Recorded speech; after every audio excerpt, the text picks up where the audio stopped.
حضرت شفیق بن ابراہیم رحمۃ اللہ تعالی علیہ آپ فرماتے ہیں کہ اگر کسی انسان کو 200 سالہ زندگی ملے اور وہ اپنی اس 200 سالہ زندگی میں 4 چیزوں کی پہچان اور شناسائی نہ حاصل کرے تو آپ فرماتے ہیں وہ جہنم کا حقدار ہے.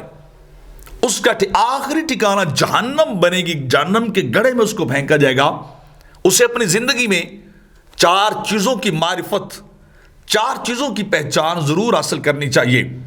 پہلی بات جو آپ فرماتے ہیں کہ انسان کو معرفت الہی حاصل کرنی چاہیے. اللہ کی معرفت اسے حاصل ہونی چاہیے، اسے زندگی کا پتہ چلے، اپنے خدا کا پتہ چلے، اپنے خالق اور مالک کا اسے پتہ چلے. تو معرفت الہی سے مراد کیا ہے کہ بندہ اپنے ظاہر اور باطن میں یہ یقین اور ایقان اور معرفت حاصل کر لے کہ اللہ کے سوا نہ تو کوئی دینے والا ہے اور نہ ہی کوئی روکنے والا ہے. اللہ ہی سب کو دیتا ہے، اللہ ہی سب سے روکتا ہے، یعنی جو کچھ بھی ہے وہ اللہ کے امر سے ہے، اللہ کے حکم سے. یہ معرفت ہر انسان کو حاصل ہونی چاہیے، یہ پہچان ہر انسان کو ضرور حاصل ہونی چاہیے. اور دوسری بات جو حضرت شفیق رحمۃ اللہ علیہ فرما رہے کہ اعمال الہی کی معرفت بھی اسے حاصل ہونی چاہیے.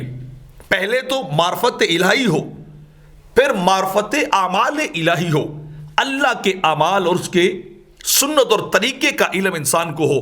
اور اس سے مراد کیا ہے کہ بندہ جب معرفت الہی کی پہچان حاصل کرتا ہے تو اس سے مراد یہ ہے کہ بندہ سمجھ لے کہ اللہ صرف وہی عمل قبول کرتا ہے، وہی اس کی بارگاہ تک پہنچتا ہے جو خالصتاً اسی کے لیے کیا جائے، جو اللہ کی رضا کے لیے کیا جائے. وہ عمل اللہ کی بارگاہ میں قبول ہوتا ہے. اور جس میں ریا ہو، سما ہو، دکھلاوا ہو، دنیا داری ہو، وہ عمل اللہ بندے کے منہ پہ دے مارتا ہے. نہ اس کے اثرات اس کی زندگی میں دنیا کے اندر ظاہر ہوتے ہیں اور نہ اس کا کوئی نتیجہ، اس کو کوئی بدلہ، معاوضہ اس کو آخرت پہ ملے گا. یہاں بھی خالی رہتا ہے، وہاں بھی خالی رہتا ہے. تو معرفت اعمال الہی بھی حاصل ہونی چاہیے. اور تیسری چیز کہ اپنے نفس کی معرفت، اپنی جان کی معرفت بھی ہونی چاہیے. من عرف نفس فقد عرف ربہ، کہ جس نے اپنے آپ کو پہچان لیا وہ اپنے رب کی پہچان حاصل کر لیتا ہے.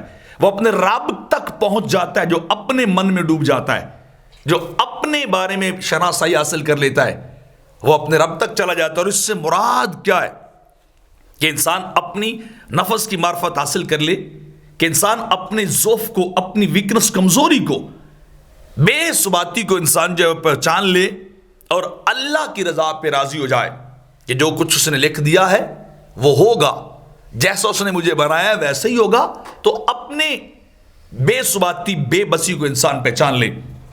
اور چوتھی چیز آپ فرماتے ہیں کہ اللہ کے دشمنوں اور اپنے دشمنوں کو بھی انسان پہچان لے، ان کی معرفت بھی جو حاصل کر لے. اور اس سے مراد کیا ہے کہ انسان یہ پہچان لے کہ جو شر بھی اور جو معرفت بھی سے پہنچے گی وہ اللہ کی طرف سے پہنچے گی، اور وہ اللہ کے دشمنوں کی اور میرے دشمنوں کی کمر توڑ دے گی، انہیں مایوس کر دے گی.